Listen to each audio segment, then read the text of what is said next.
Well, hello everyone, and welcome to the annual Bohdan Bociurkiw Memorial Lecture at the Canadian Institute of Ukrainian Studies. My name is Heather Coleman. I'm the director of the program on religion and culture at CIUS. Each year, the research program on religion and culture sponsors the Bohdan Bociurkiw Memorial Lecture. These lectures honor the memory of Professor Bohdan Bociurkiw, one of the founders of CIUS and an eminent political scientist and internationally renowned specialist on human rights, Soviet religious policy, and the history of Soviet Ukraine, and of the history of the Ukrainian churches. Pardon me. Dr. Bohdan Bociurkiw began his academic career at the University of Alberta, where he taught in the Department of Political Science from 1956 to 1969. He went on to teach at Carleton University in Ottawa, where he founded the Institute of Soviet and East European Studies, which is now the Institute of European, Russian, and Eurasian Studies, and he served as its first director. A specialist in Soviet politics, with an emphasis on Soviet Ukraine and church-state relations, he was the author of a great many books and articles. His final book, The Ukrainian Greek Catholic Church and the Soviet State, 1939 to 1950, was published by CIUS Press in 1996. It's subsequently been translated into Ukrainian and remains the authoritative work on the subject in English, and it continues to be widely read and cited in Ukrainian scholarship today. In 1994, Professor Bociurkiw's generous donation of his extensive library and archives to the Canadian Institute of Ukrainian Studies represented the first step in the eventual creation of the research program on religion and culture. And the collection contains many unique items and documents pertaining to the Ukrainian churches and serves as the program's reference library. The annual Bohdan Bociurkiw Memorial Lecture brings to Edmonton a specialist working in the subject areas that preoccupied Professor Bociurkiw throughout his career: religion and politics and Ukrainians. Usually, this is an important opportunity for a meeting of scholars and the wider Edmonton community. But in recent years, we've held the lecture virtually, for all but for one of the last 4 years, due first to the pandemic and then now because of the war. Happily, this does allow us to expand our community to anyone who chooses to participate on Zoom. So welcome to our audience, near and far. It's a great pleasure to introduce today's Bohdan Bociurkiw lecturer, Dr. Andriy Fert. Dr. Fert holds a PhD in history from the Kyiv-Mohyla Academy National University. He's the head of the Laboratory for the Study of Religion and also a lecturer in the Memory Studies and Public History program at the Kyiv School of Economics. His research focuses on religion in the Soviet period, on the interplay of religion and nationalism, on secular martyrs, and on the Church's role in memory politics, particularly as they pertain to inter-Orthodox conflict in Ukraine today. Dr. Fert also coordinates several educational projects for secondary school history teachers at the Ukrainian office of the Institute for International Cooperation of the Deutsche Hochschulverband, based in Kyiv. The research that Dr. Fert will be talking about today came out of his experience as a UNET non-resident fellow at the Zentrum für Osteuropa und Internationale Studien in Berlin. As many of you in attendance will know, the war in Ukraine has had profound religious consequences. Due to its ties with the Russian Orthodox Church, the Ukrainian Orthodox Church, which was once the biggest Christian denomination in Ukraine, has faced declining membership, public scrutiny, and restrictive government policies. Dr. Fert has done extensive interview research on the ground among members of the Ukrainian Orthodox Church in recent years, and he brings us insight into this little understood group. So his topic today is Believers' Reasons to Stick with the Russian Orthodox Church in Ukraine after 2022. So without further ado, Dr. Fert, the the microphone is yours. Thank you. Good morning and good evening. It depends on your location. I'm happy to be here. And I'd like to mention it at the very beginning that it's a great honor for me to be here at the Bohdan Bociurkiw Memorial Lecture because, like I told to Heather earlier, that my interest in the topics related to religion and nationalism in Ukraine began with Bohdan Bociurkiw's writing because it's true that his work is still very popular and omnipresent in the Ukrainian curricula at the universities that has something to do with religion, with study of religion. So I began my journey into this topic thanks to Bohdan Bociurkiw's writing. So it's a great honor for me to be here. And I do hope that this lecture would bring you some insights about the complex and very difficult situation with the Orthodox Church in Ukraine. So in a second, I will share my screen. Okay. The topic that I want to talk about today is the quite simple question. So we have a church in Ukraine that is widely regarded as pro-Russia church, or the church in some way affiliated with Russia or something. And the simple question that I want to answer in the framework of this lecture is why people stay in this church, why people attend this church, why people go to this church, why the people belong to this church, regardless this widely spread anti-Russian attitude that we have because of the war, obviously. And yes, it's a little catchy that I call my lecture Believers' Reasons to Stick with the Russian Church in inverted mark. But it's going to be not simply about the parishioners or the people who attend the churches on a regular basis, but also about the parish priests. So believers in two ways, yeah, the professional believers, clergy, and believers as parishioners who attend the churches on a regular basis. And in the framework of this talk today, I want to challenge this idea. It's very well spread, and you can see it in the Ukrainian media and in public discussions that has something to do with religion. That the reasons why people stay in this Russia church of Ukraine are mainly because they have some pro-Russia attitudes and some pro-Russia sentiments, and that is why they don't want to leave this church. So I want to challenge that, whilst the communal wisdom practically, and to say the situation is far more complex than that. Obviously, there are some pro-Russia attitudes there, but not only them. So there are some other reasons as well. And another thing that I want to talk about today is that the reasons why people stick to this church so much are not solely or purely theological or religious, as many advocates and defenders of the Russian church in Ukraine tries to present it to the general public and to the outside world. So people stick with this church for numerous of other reasons, not simply theological or purely religious. And I want to show it in the framework of this presentation. And my lecture will consist of two parts, and I think it's self-obvious. So in the first part, I will give you some general overview about this complex situation in Ukrainian Orthodox Church and why it is so viewed as the pro-Russian organization. And in the second part, I will give you some insights, some findings that I made in a framework of my research in 2024 into this religious organization. So the first thing with which we should begin, and I do imagine that many of you who attend this lecture probably know about this complex rivalry between different Orthodox churches in Ukraine, but still I have to say it, I have to get through this very important thing about abbreviations.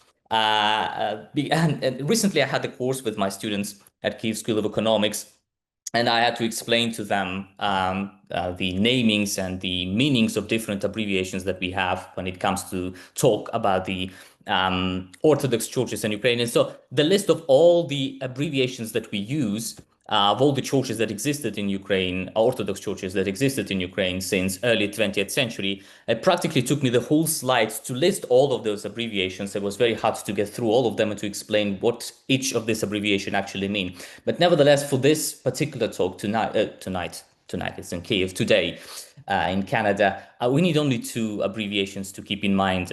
So the first abbreviation is the UOC or UOCMP, as you can see in the slide. So it stands for the Ukrainian Orthodox Church of the Moscow Patriarchate.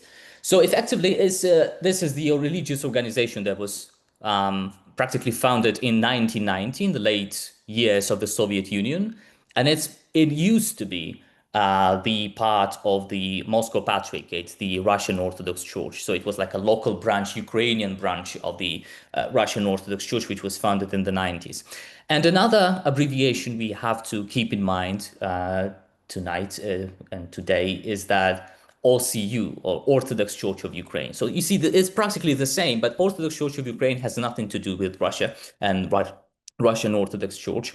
And OCU was effectively, it gained autocephaly, so the religious independence or canonical independence in 2018. And so it's rather it's seemingly new institution, but it traces back to early 20th century. So there are two churches, they compete, they're practically of the same size, they're practically of the same influence.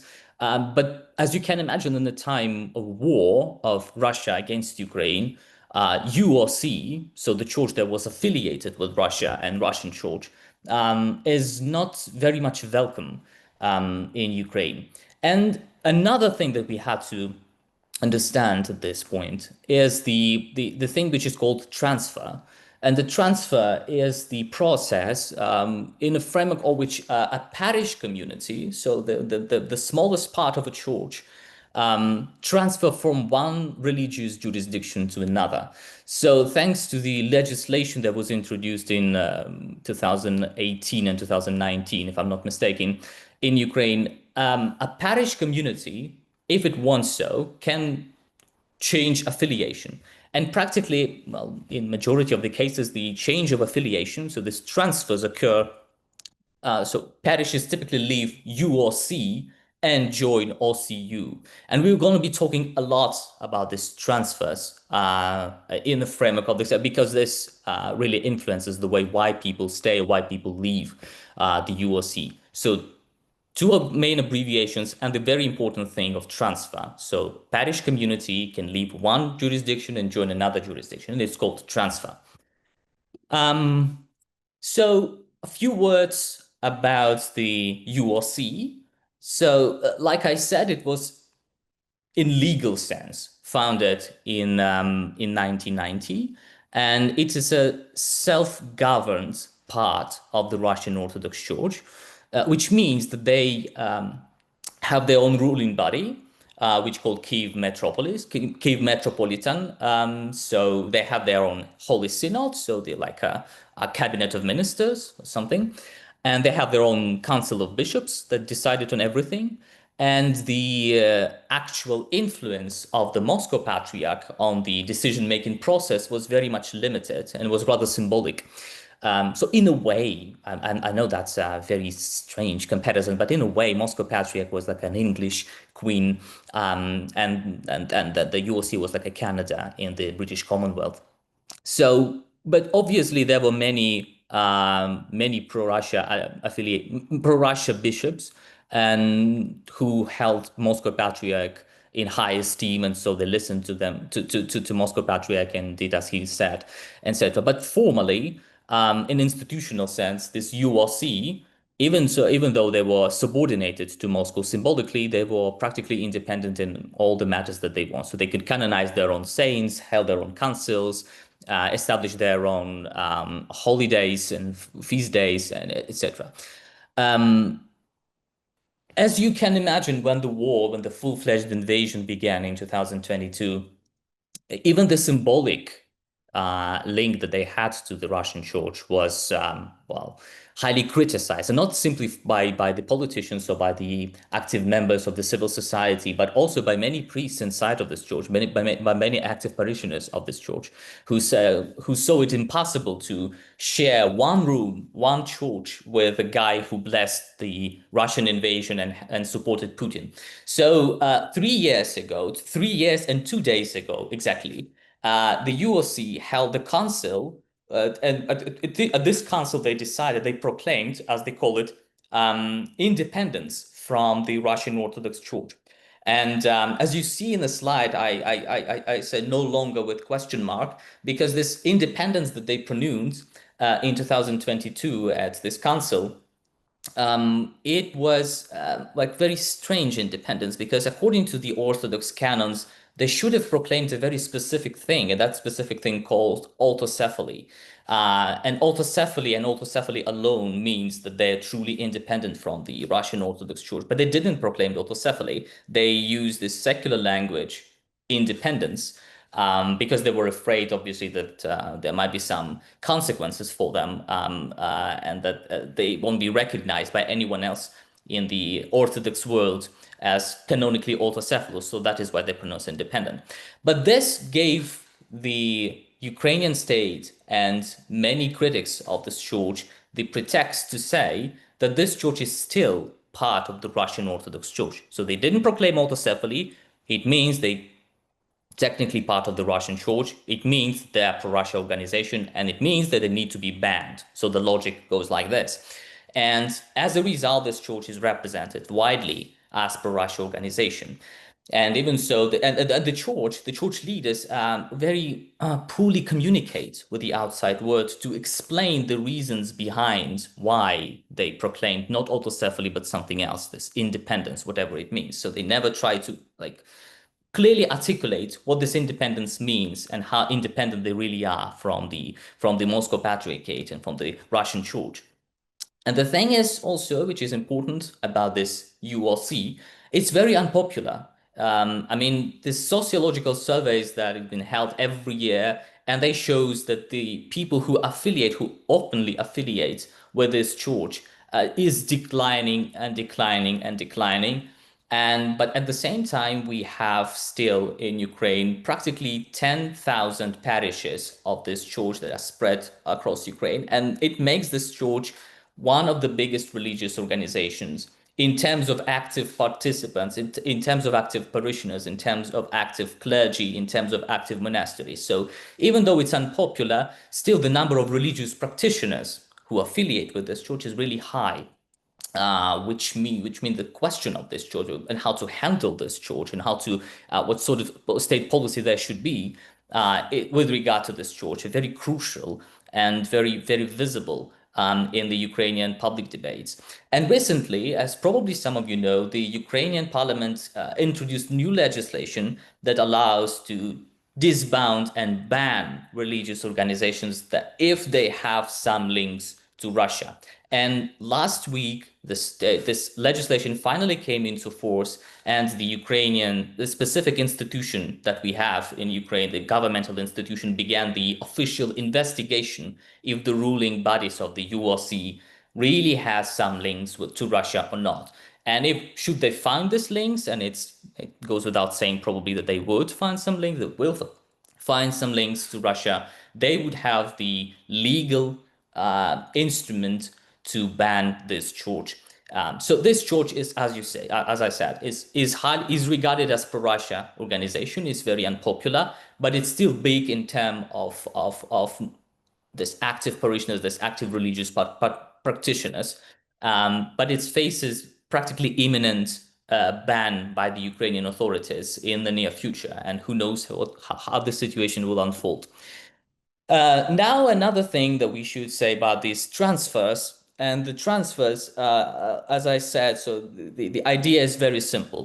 The church consists of parish communities, and if parish community is unhappy with the religious jurisdiction that they have, unfortunately, we have two religious jurisdictions, so they have a choice. And if they're unhappy with their religious jurisdictions, they can vote and leave the church, one religious jurisdiction, and join another religious jurisdiction. So it seems simple, and it's not that difficult, according to legislation, to make this transfer. So it takes 2/3 of a parish community members to vote, and if 2/3 of the parish community vote in favor of transfer, the parish community transfers from one religious jurisdiction to another. The problem is that no one knows who parishioners are, because in Ukraine we don't have this clear-cut membership in religious parishes, so it's unclear who belongs to each parish. And as you can imagine, when there's no clarity who belongs to a parish, it it goes to a lot of violations. The thing is that Orthodox Christianity is a dominant religion in Ukraine, and it gives this idea to many people, including to state authorities of different levels, that in any given place where you have an Orthodox church, everyone around this church, by default, by the very fact that living around this church means that they belong to this church and have the right to vote. Given that there are no lists of participants, list of parishioners of each religious organization or of each religious parish of Orthodox Church, everyone who feels like it can come to a given parish to a voting day and vote in favor of, for example, leaving UOC for OCU or vice versa. So the room for this violation is numerous.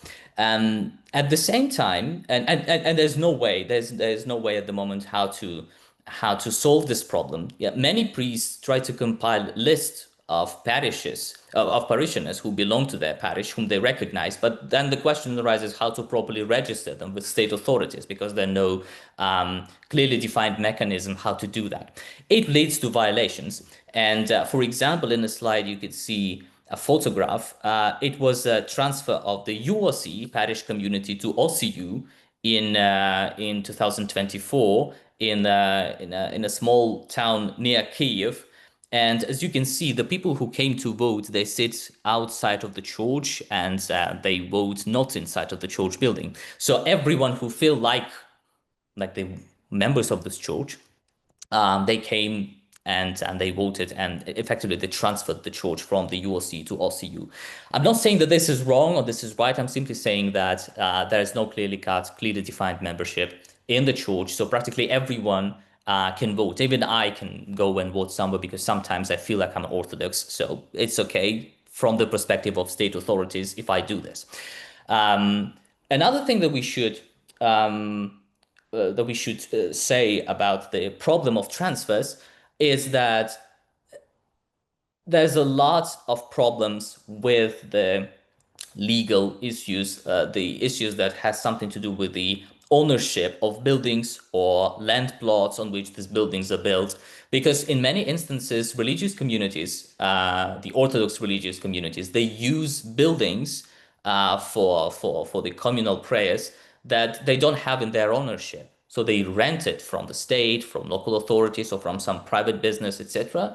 And in cases like this, it also gives some additional leverage, for example, to state authorities of the local level to say something like, if you want to still use the building that you have, that we rent you out, then you should leave this Russian church, UOC, and go and join OCU. So it also impacts the way why people choose to stay or to leave UOC. So the question of ownership of the buildings that they use for their communal prayers. And just a brief thing to say, there were like 4 main periods of these transfers from UOC to OCU since Ukraine gained independence from the Soviet Union in 1991. And the first 2 periods before 2018, so there were not like, it wasn't an avalanche of parishes leaving one church for another in those periods. And at the same time, there were no clearly defined legal mechanisms how to do that. But in 2019, the new legislation was introduced, in beginning in 2009, and before the war began, the full-fledged invasion began in 2022, then more than 1,000 parishes of the UOC left UOC and joined OCU. And starting from 2022, so the beginning of the Russian invasion, and up to this moment, there's more than 1,000 parishes as well, on top of that, left UOC and joined OCU. But the problem with these numbers, because we're very seduced by numbers, and anytime that I'm talking about these transfers and when people talk about or ask about what's going on between these two churches, they're always interested in the numbers. But the problem with those numbers, and yes, in the slide you could see the two like very authoritative sources, two authoritative outlets that monitor the situation with transfers. So the first one is the Religious Information Service of Ukraine, RISU, and another is the Harvard Ukrainian Research Institute. And both of them have maps that map the process of transferring from UOC to OCU, and they have all these numbers, all these thousands that I mentioned before. But the problem is that no one actually knows how many parishes actually transferred from one church to another, because all this monitoring relies on open sources, and the open sources are very unreliable in this particular case. Because imagine the situation that you have a village, and in this village you have just one church, and this church belongs to the UOC, so this Russia church. And anyone in this village could self-affiliate and self-identify themselves as the parish members, but the active parishioners who go there on a daily basis, they're like just a couple of dozens of them, like 10 or 20. But someone says, let's transfer this church to the true Ukrainian church, and then everyone comes and everyone votes. And imagine the situation that those active daily participants, daily parishioners who works every day to this church, they vote against the transfer, and everyone else who comes for a couple of days during the religious festivities, they vote in favor of transfer. So the question arises, what actually transferred as a result of this process? And how do we assess what's happened there?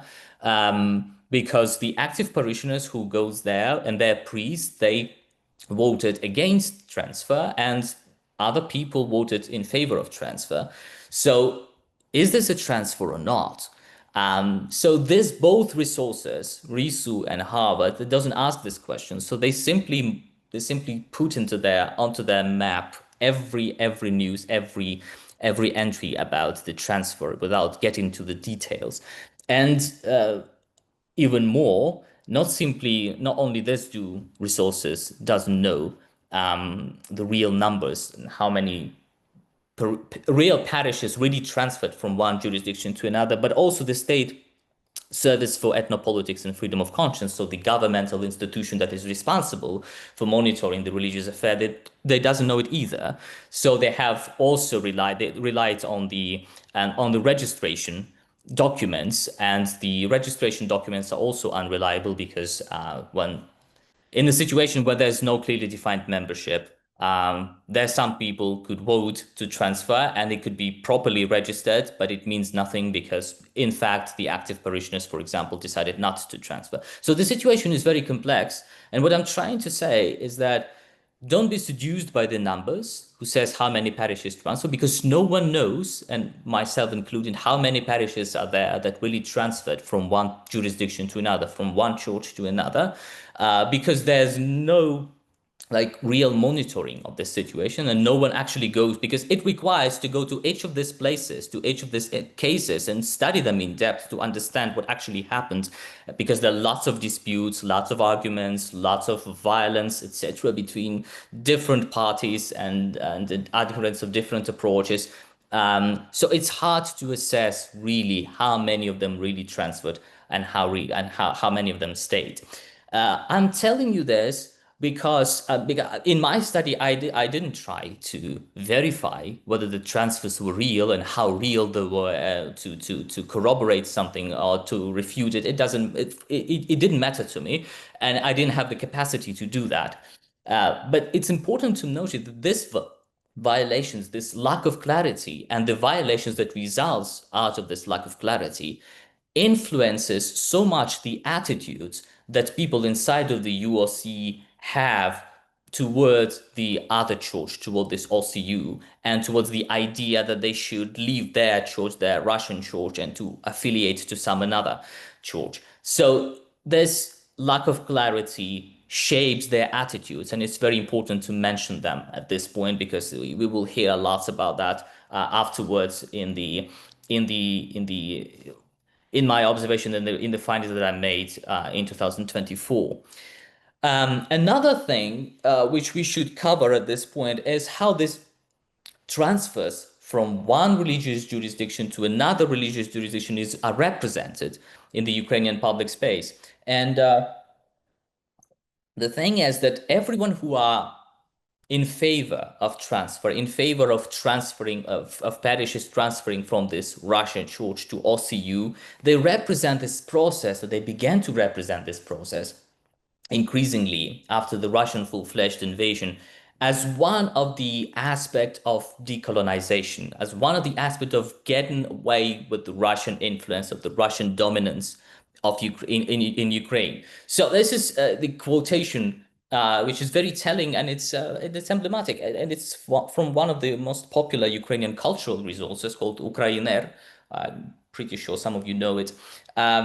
So even Ukraїner, that has nothing to do with religion and religious issue, even they published an article that's dedicated to the question of transfers, and they, well, quite vocally called this process of transferring from one religious jurisdiction to another as one of the components of this decolonization, of getting rid of the Russian influence on Ukraine, cleaning the Ukrainian cultural space, as they say, as you can see it in the slide. So everyone who in favor of transfer represents this as decolonization, the church decolonization, ecclesiastic decolonization, religious decolonization, pick whatever you like.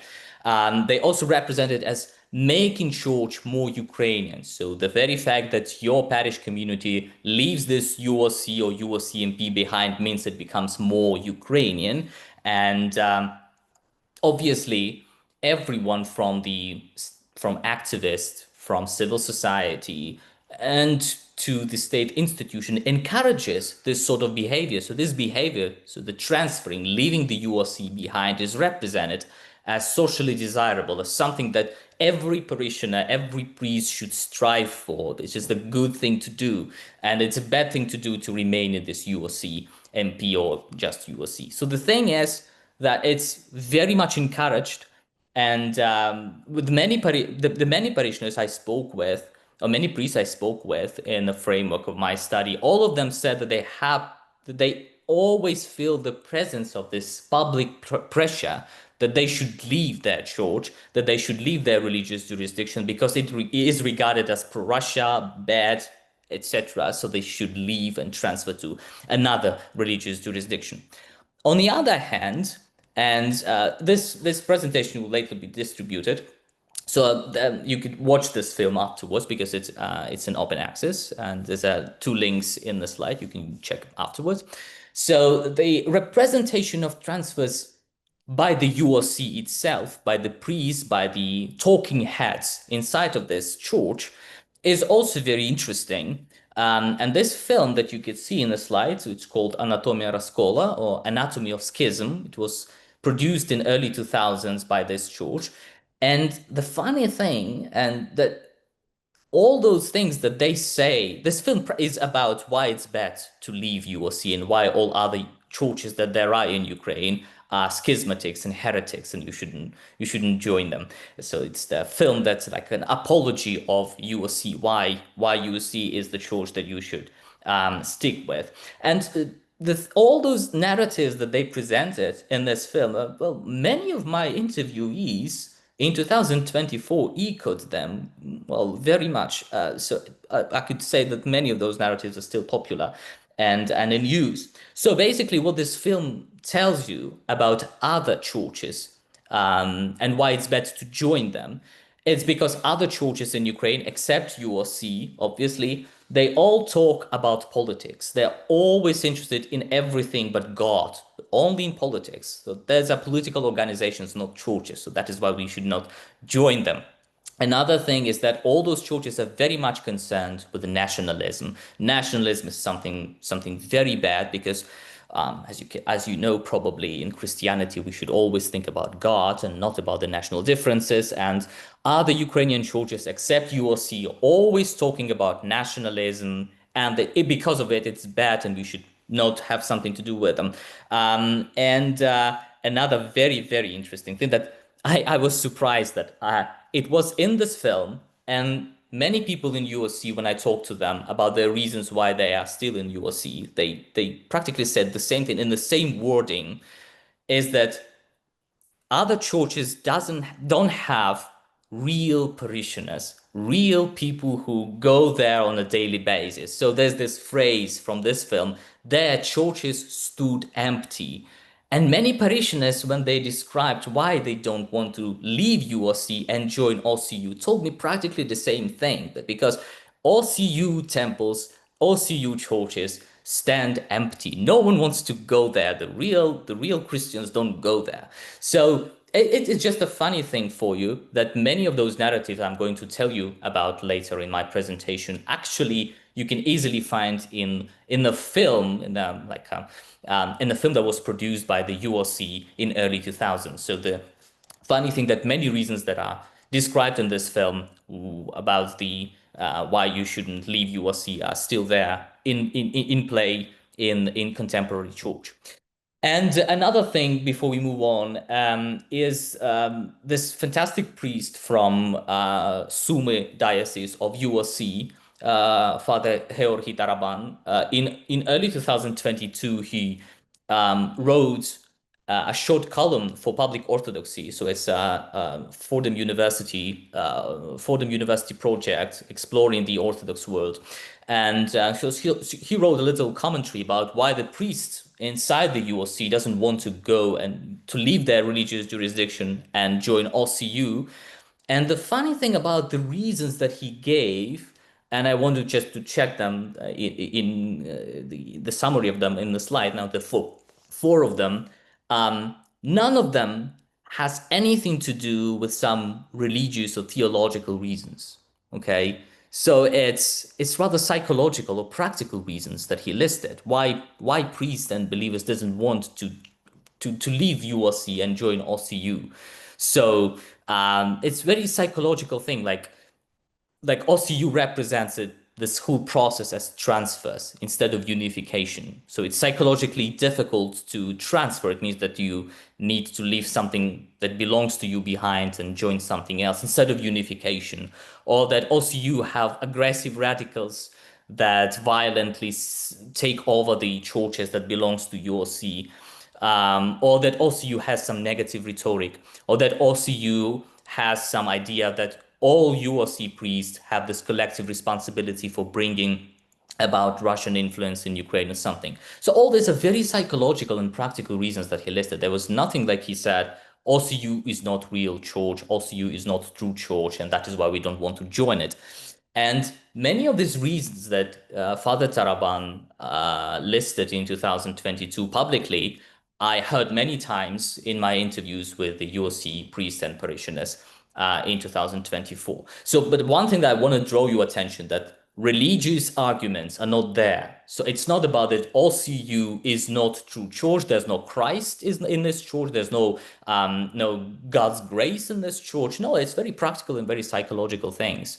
So it goes without saying, it seems as if it's going without saying that OCU is a true church, but we don't want to join it because it has some problems with its behavior, but not with religious practices or the creed or whatever. So now we're moving to the second part of my lecture, and the second part is about the results, the findings that I made doing this research that Professor Coleman mentioned when she introduced me. So this report that you could see in the slide about my interviews is in public access. You can download it. So here's a QR code. You can use it, or otherwise you just can Google it and download it whenever you feel like it. So the basic thing that I want to say about this research, about this report that I made, that is that I was interested only in rank and file UOC members. So practically in two categories. So the one category is the parish priests. So the priests who really had some religious community, and the active parishioners. So not just people who come to the church every once in a while, or like for Easter or Christmas or some great religious holidays, but every week, and do some things in church apart from participation in liturgy. So this active parishioners, because like I mentioned before, we don't have this clear-cut membership in the parish communities in Ukraine. So I wanted to interview parish priests And those parishioners, those people whom this particular priest recognizes as his parishioners, to understand that they really belong to one community and that they like share membership in this community. So I was interested in this rank and file, this grassroots level. I was not interested in the bishops. I was not interested in the church governing bodies, the Holy Synod and all this sort of stuff, because you can easily Google them. And with due knowledge of Ukrainian and Russian language, you can actually understand what they have in mind and what sort of attitudes they have towards this idea changing something into their church or joining OCU or whatever you're interested in. So I was interested in this grassroots level in the parish priests and their parishioners. So you can read the full report. It's on internet. It's in internet. You can Google it. And a little bit more about the sources that I have, that this report, this research is based on. And the very important thing I need to say at this point is that this study is not representative, as you can imagine, because it's impossible to conduct a qualitative, representative study in the time of war, and especially when only one person is doing this research. So it's not a representative study, although I tried to have some semblance of representativity when I was picking my interviewees, but at the same time, all the same, it's not representative. So all the things that I present to you today, not representative, but there's a variety of different approaches that exist within the UOC, but still I can tell you how spread those views are, how spread those approaches are, because for that you need a representative study, and it's impossible to do one given the situation, given the war, etc. So practically I have 27 semi-structured interviews from 9 parishes, and I selected those parishes according to the regions in which they're located. So I didn't believe that geography very much influences the way the people inside of the church see everything and the worldview, etc. But the particular space that they're in. So I chose a couple of parishes from the regions where they're close to the front line or that were under occupation for a couple of months in 2022. I chose also a couple of parishes from the regions where UOC is the biggest religious organization, so where they undisputed heavyweight champions. And also I took a couple of parishes from the regions where UOC is in minority. Where there are other churches that dominate the local religious landscape, but the UOC is a minority.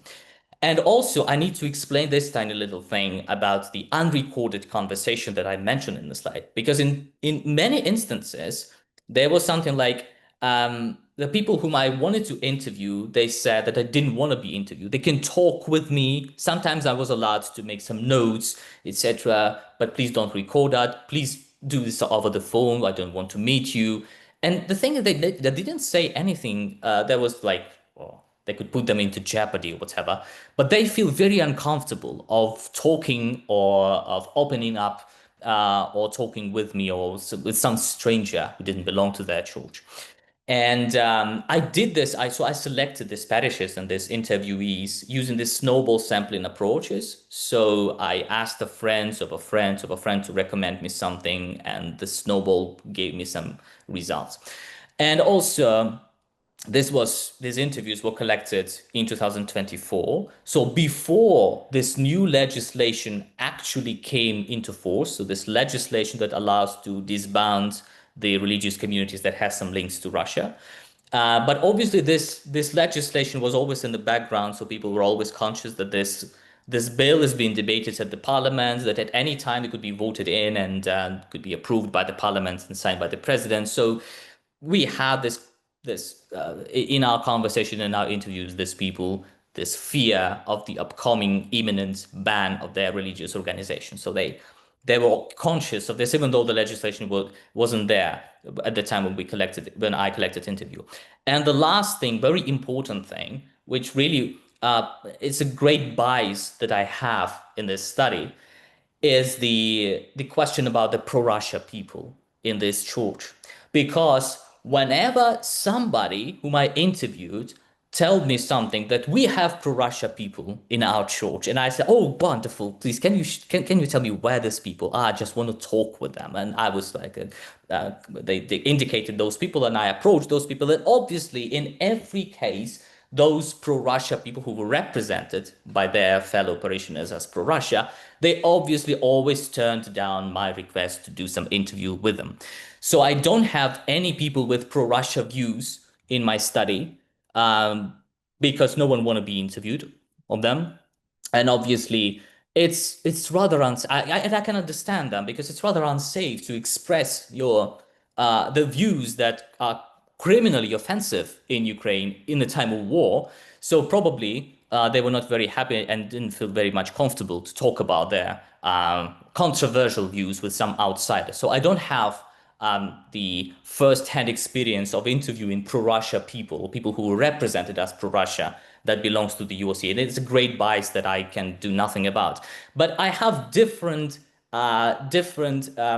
observation about what it means to be pro-Russia in the view of those people whom I interviewed. And there is a link in the slide. You can check it later because it's not part of this presentation today, but you can check it later what it means in the view of my interviewees to be pro-Russia person in the church.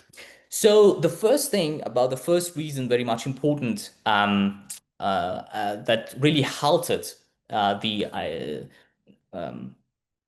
idea or halted the any movements towards the reaffiliation, towards the transfer, was this legal problems, legal issues. And I very much like this particular phrase from one of the priests whom I interviewed. He said that the UOC priests, UOC active parishioners, they don't have legal expertise. They don't take care of the documents, and that is why all the problems arises afterwards. So no one wants to take care of the documents. No one has legal expertise of sufficient quality, of sufficient quantity at the parish level. So that is why they don't have their documents in proper order, etc. And that obviously put them into jeopardy. It's put them into this jeopardy because anytime they could be voted out of their religious buildings because they simply don't know how to handle those religious buildings or how to properly take care of the legal things. And another priest also gave me this fantastic example. He said that the parishioners and the priest inside of the UOC has this low level of trust in institutions. So that is why. So he's in this particular case, the church that this priest has, they built their religious building on the plot of land that is not officially theirs. So it don't belong to them. Doesn't belong to them, and they never try to approach the local authorities and ask them to properly to properly register that they have their religious building on this particular land plot. No, they didn't do that, and they still has their religious building on the illegal plot of land, and then don't want to do anything about it because they have this low level of trust in institutions. They don't believe that that might change it. Anything that they should do something about it. So they don't care, and they don't do anything about it. So these legal problems, they're very much influential when it comes to the the prospect of reaffiliation, of transfer from UOC to OCU, because these people are afraid. I mean, these two priests whom I mentioned, this one and this one, they are afraid that if they decided to do something about the transfer, even if they feel like it, that they will be taken advantage of by some others. So practically they said something like somebody might come and say, oh, you have some illegal buildings here. So if you want to remain priest in these buildings, you should reaffiliate. Otherwise, these buildings will be confiscated. You will have no place for your religious services. So one of them, this second one, whose quote you see in the slide, he said that if he approached like this, and if he told something, if he faced the same choice, either you have these religious buildings and reaffiliate, or we'll take these religious buildings away from you. He said that in order to preserve this building, he would reaffiliate. So even this very, very mundane, very, very obvious legal problems might lead to a reaffiliation, to this transfer from UOC to OCU. This one is very important. So There are some religious arguments, religious reasons that people gave me as to explain why they remain in URC and don't want to transfer to OCU. So this religious, really religious reasons, like undermining the very fact that OCU is like real church, or saying something that it has no real parishioners, so we don't want to go there, that they don't have real priests, don't have God's grace, or etc. So these two examples, like I mentioned it earlier, in this film, Anatomia Raskola, so there was this argument that every church that didn't belong to URC, it was empty because there were no real parishioners who go there on a regular basis. So in these two cases that I gave you in this slide, this parishioner and this priest practically says the same thing, that OCU doesn't have real parishioners. That is why we don't want to go there, because they're not truly church, they're not truly religious people there, so why should we go there? Yes, society doesn't like us, but we want to stay here because look, OCU's temples are empty. And like this parishioner said, that they don't even have money to maintain their buildings. Well, to put it frankly, I have no idea whether those buildings really empty. I think it's an exaggeration in many instances, but it's really hard to assess whether those claims are true or not. And it doesn't make it irrelevant to my study whether these claims are true or not. The point is that these people believe it is so, that the OCU temples are empty, there are no real parishioners there, and that is why we should remain in our truly religious church, that there are lots of active practitioners, active parishioners, active priests, active monks, etc. So other church is not real because no real parishioners are there. Another very important thing is this question about the politics and nationalism. So all those things that were mentioned in this film, Anatomy of Schism, Anatomia Raskola. Yeah, so practically in this quotation that I give you, the priests and parishioners effectively told me something like the OCU is a political organization. So everything they think about in OCU is about politics, is about nationalism, is about how to be Ukrainian, is about these things, it's about nation building, about patriotism, etc. But it's not about God. And we want to be closer to God, and follow His commandments. That is why we don't want to transfer, because that is not a church; it's a political organization that are interested in this mundane things, this earthly things that we don't want to have anything to do with. And we want to talk about God. We want to be closer to God, and that is why we remain in URC. So it's very, very popular argument saying that OCU is a political organization and we don't want to have anything to do with political organization. And obviously, anytime, practically and virtually in every case, in every interview that I had, not in all, but in a majority of them, when you ask them like straight ahead, like, what do you think of OCU? What do you like OCU? What do you think about this church? They would say some nasty things like, this is a political organization, we don't like it. It's not a church, it's a charade or something.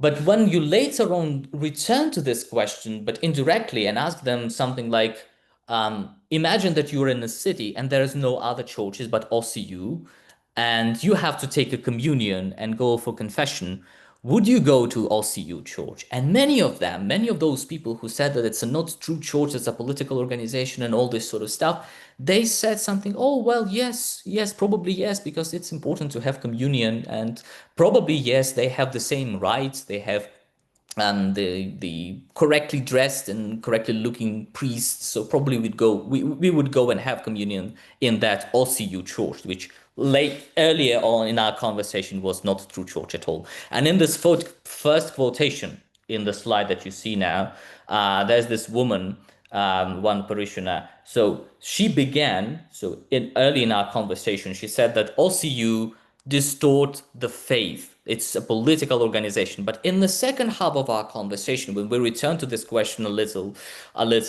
from different perspective, she said it's not a sin actually to go there. And if her family were there in this other church, she probably would go there as well, as not to create some cleavages and not to divide her family.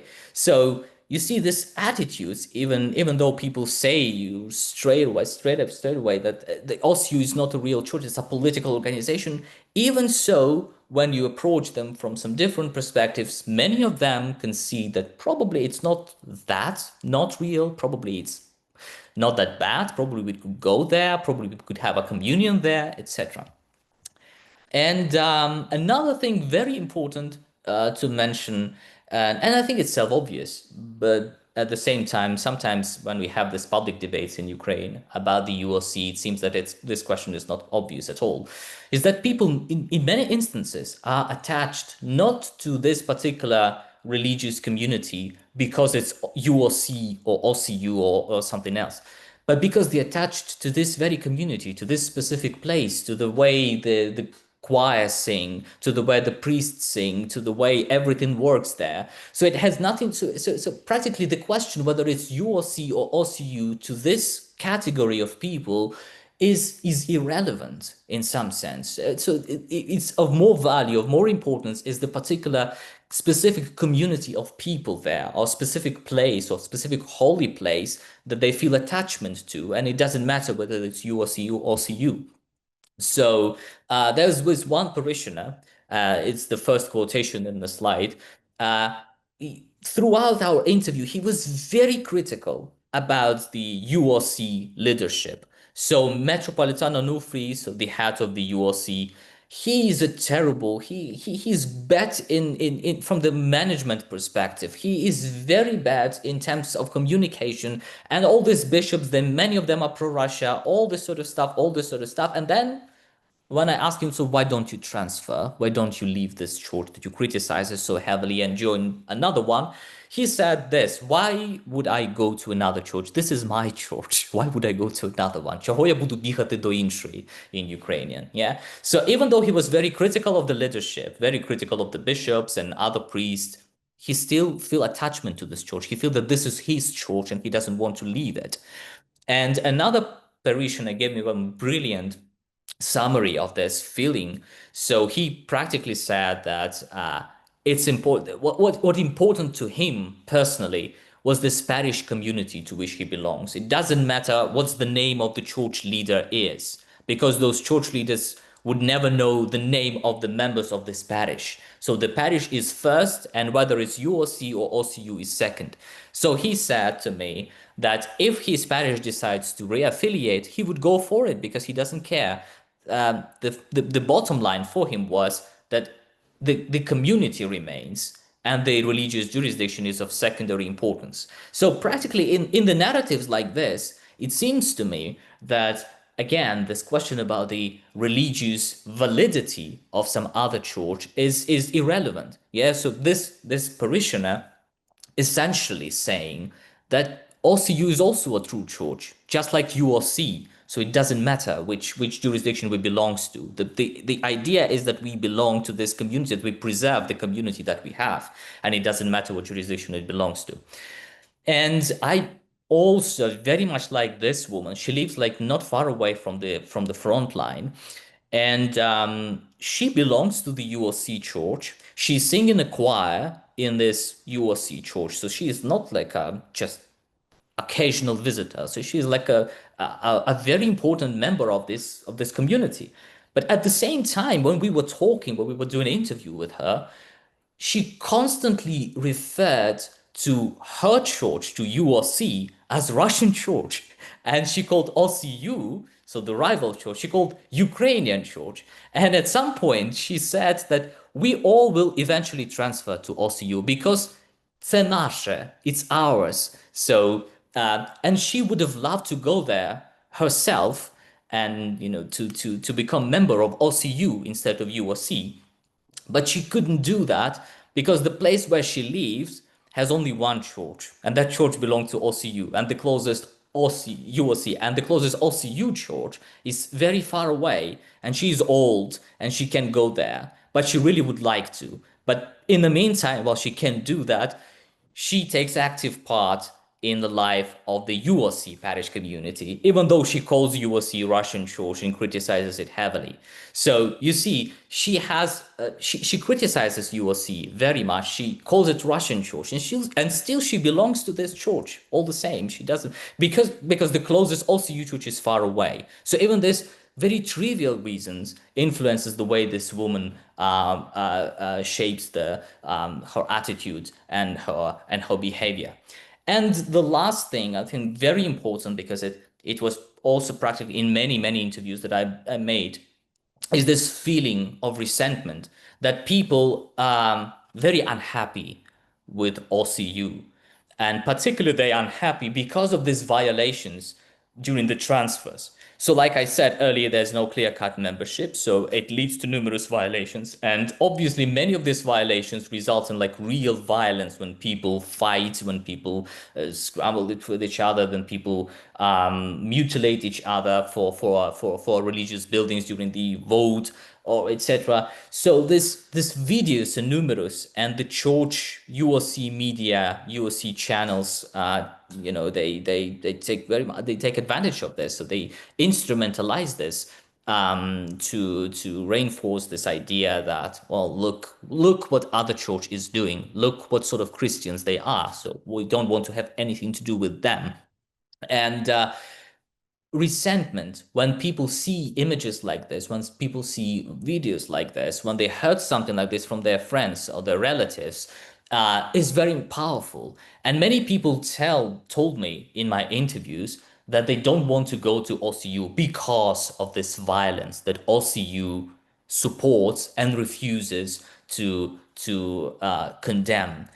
So this parishioner, the first one, the quotation you see in the slide, so once again he told me this, that OCU is a political organization, that they use OCU to only talk about politics, not about Christ.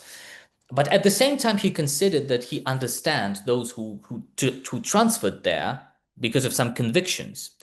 But at the same time, he doesn't want to go there personally because of these violations during the transfers. So there's, in many instances of this violent confrontations for religious building between UOC and OCU, one side always have this grinder and sledgehammer to get into the closed religious buildings, you know, to get through the locked door. And this parishioner told me that the OCU spirit is the angle grinder and sledgehammer. So їхній дух болгарка і кувалда. In Ukrainian, it sounds more beautiful. And that is why he doesn't want to go there, just because they support this violence. And another priest, a priest that you see in the slide now, the funny thing is that he said that he believed that OCU is a real church, is a canonical church.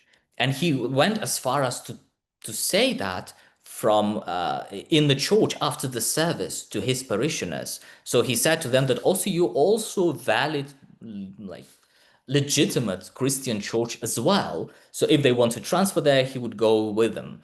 But at the same time, when I asked him what he personally thinks about the transfer, he told me, no, I don't want to transfer to this church, because look what they do with our temples, look what they do with our churches, look at this violent confrontations that we have with them over our churches. So these people cited these violations, this violent confrontations between adherents of UOC and OCU for religious buildings as the explanation why they don't want to reaffiliate.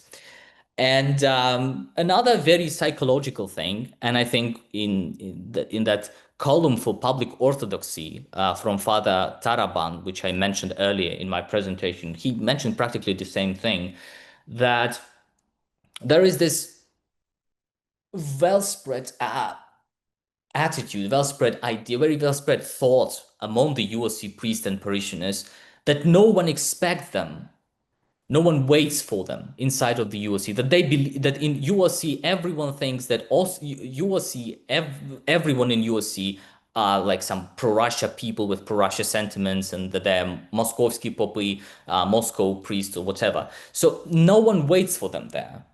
That is why they don't feel comfortable to go there to re-affiliate to this church. And that is why they stay with UOC, because it's uncomfortable to go there when no one expects you, no one waits for you. So it's very psychological reasons again. So they don't say that OCU is not real church. Yeah, but they still don't want to go there and stick with their church, even though it's regarded as pro-Russia, etc. And some key takeaways that I have. So basically, the first one is that, you know, there are practically no pro-Russia attitudes behind this. There's things about the staying in UOC or leaving UOC. So if you stay in UOC, it's not equals to the fact that you have pro-Russia attitudes. There are other attitudes as well. I do believe there are pro-Russia people. And like I said, many priests and parishioners indicated such people. Only those people refuse to be interviewed. That's the problem. But yeah, pro-Russia attitudes exist and probably shape some people's attitudes towards the leaving UOC and joining OCU. It could be true. But at the same time, those people whom I interviewed, they didn't have pro-Russia attitudes. They decided to be in UOC. They want to be in UOC out of some other reasons. Also, love of Ukrainian language, love of Ukrainian culture does not automatically mean that you would join OCU, that you would transfer to OCU. Many of those interviewed priests and parishioners were in favor of introducing more Ukrainian language into the communal prayers or adapting some rituals according to Ukrainian traditions, etc. So they were all for it. At the same time, they didn't want to leave the UOC and join OCU that has everything in Ukrainian. So UOC has communal prayers in Church Slavonic, and OCU has everything in Ukrainian. So these people love Ukrainian language. They want some more Ukrainian language in the communal prayers, but still they very reluctant to leave UOC behind and join OCU. And obviously, this very self-obvious things that criticism of UOC leaders or recognition that OCU, this rival church, is like has real religious authority, it's a real religious organization, also didn't automatically mean that people want to leave UOC behind. So, like I mentioned, this parishioner who was very critical towards the UOC leadership and the UOC policy and the UOC lack of communication, but still he didn't want to leave this church because he was attached to it. So, like I said, there were numerous other reasons behind the people's decision to stay in UOC, even though this church is regarded as pro-Russia, even though this church is regarded as, practically instrument of Russian influence in Ukraine during the time of war with Russia. But there are many, many reasons, and not all of them has something to do with pro-Russia attitudes. Thank you for listening to me, and I'm eager to hear your questions if you have them. Thank you.